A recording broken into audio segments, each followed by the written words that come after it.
have the script all ready to go. Now all I gotta do is... Too long you've wandered in winter, far from my far-reaching gaze. You resist, yet your soul obeys. I'm here, the phantom of the opera. I'm here.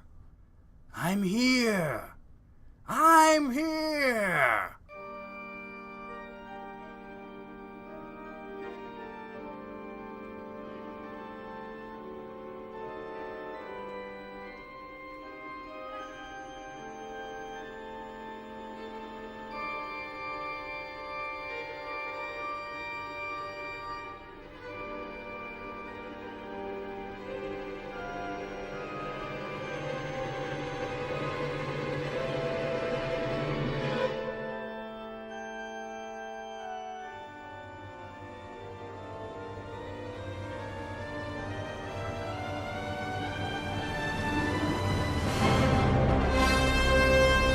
Yes, it's me, Mr. Dessler. Mr. Titler? No, it's Dessler. Mr. Deskler? Well, whatever. I heard you want to do a review with me, so why don't we go do it right now? No promises. We're black and white. What happened?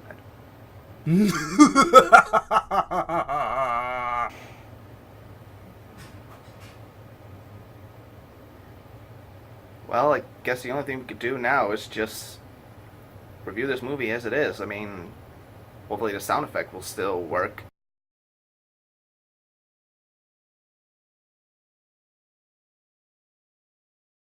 You all heard before on directors and studios trying something new in the film industry and trying out each genres as they go along. In the early 1920s, two well-known German silent films, The Cabinet of Dr. Caligari and Nosferatu, left more critics and audience speechless with the look and tone of the movies, and they are considered by most horror and film buffs to be the first true horror films. Around the early 1920s, Universal decided to try their hands in a horror film. So while the production on The Hunchback of Notre Dame was going on, the president of Universal, Carl Lemire, went to a vacation in Paris and met with novel author Gaston Lautrec. After saying how much Carl admired the Paris Opera House, Gaston handed Carl a novel called The Phantom of the Opera, and Carl immediately bought the rights to make a movie based on the novel, as he felt this would be a perfect for a famous horror and makeup artist Lon Chaney. So after coming back from Paris, the Universal team set to work on the project in late 1924. Well, since you know all about the background information on Phantom of the Opera, do you want to handle the production scenes? Do not presume too much. That's the spirit. This is the production scenes. Carl Lemire's Phantom of the Opera has a rather extensive history. For the film, like so many of his others, Lon Chaney devised his own makeup, which he refused to let anyone see until the movie was released, except for one person.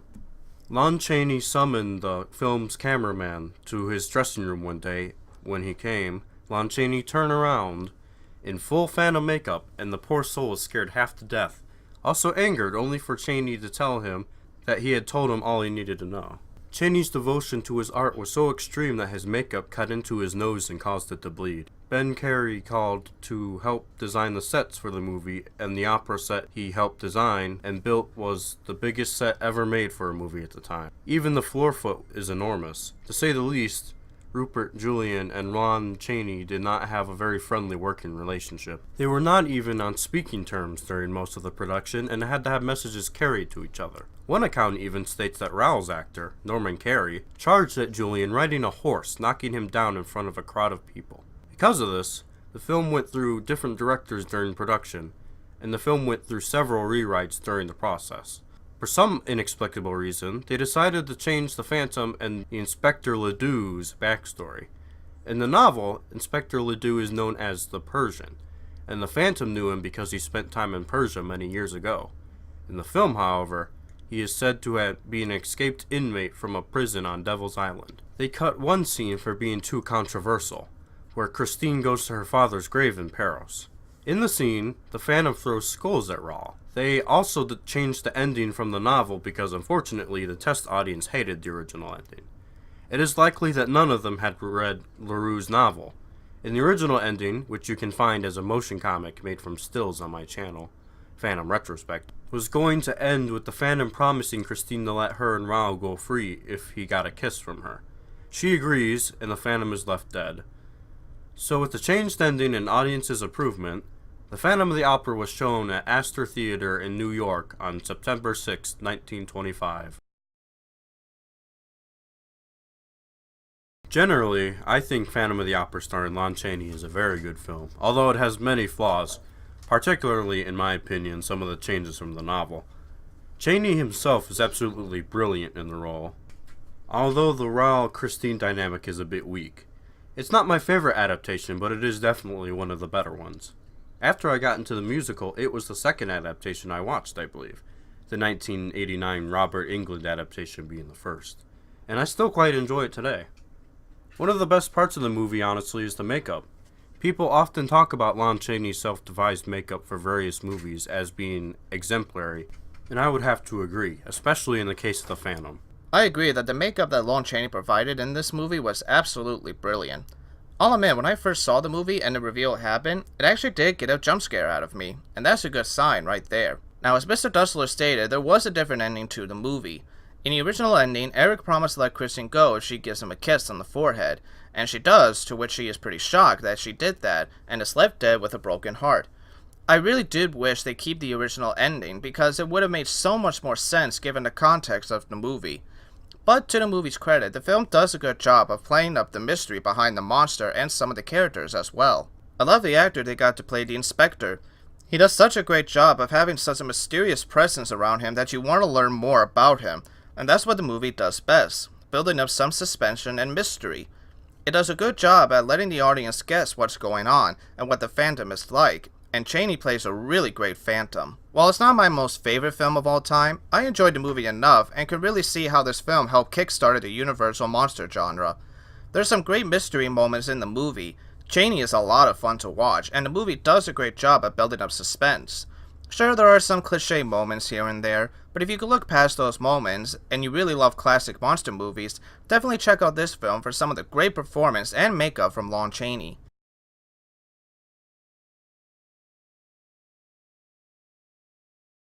When the film was released in 1925, the film managed to impress audience with the sets and the makeup.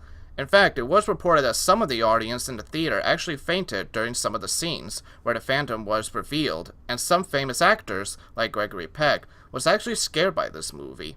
But it was a really big hit, earning about over $2 million at the box office, which promoted Universal to do more monster movies. The film itself actually has a few versions other than the original 1925 theatrical release. The first of these reissues was the 1929 cut, which is actually what we watch today. It featured colored mood tinting in scenes rather than having it all black and white. It also features a full Technicolor sequence, The Masquerade, which is really quite lavish. Then there is the lost 1930 sound version in which they dubbed the film, making it a talkie.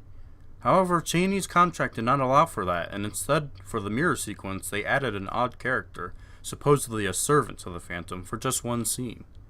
You can see this sequence, the only surviving reel of the talkie version, on my channel, Phantom Retrospective. The final version of the Chaney film is actually a more recent one, the Phantom of the Opera Angel of Music edition, and it is a strange one.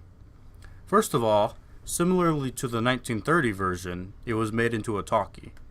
Secondly, it also features a 3D version. It comes with 3D glasses. It also includes a sadly undubbed motion comic of the original ending of the film, which you can also see on my channel. There's even an extra scene at the beginning of the film that involves a lantern guy telling the audience about the movie they're watching. It was originally re-released in 1930 with a new sounded version, but in later re-releases it would actually be muted. You can find the original sound version on YouTube. Anyway, today The Phantom of the Opera is now regarded as not only the greatest classic horror movies, but one of the greatest films of all time.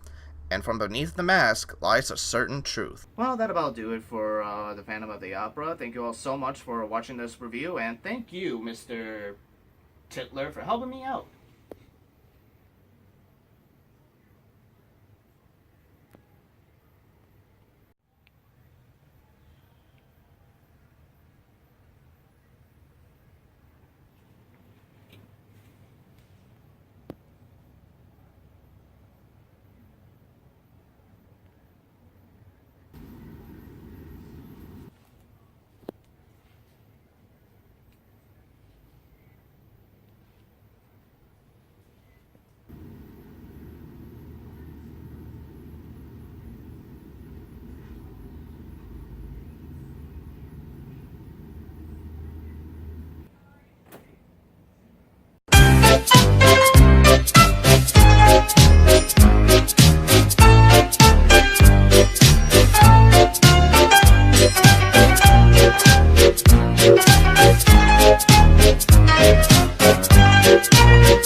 There once was an ugly barnacle named Eric. He was so ugly that everyone died. The end.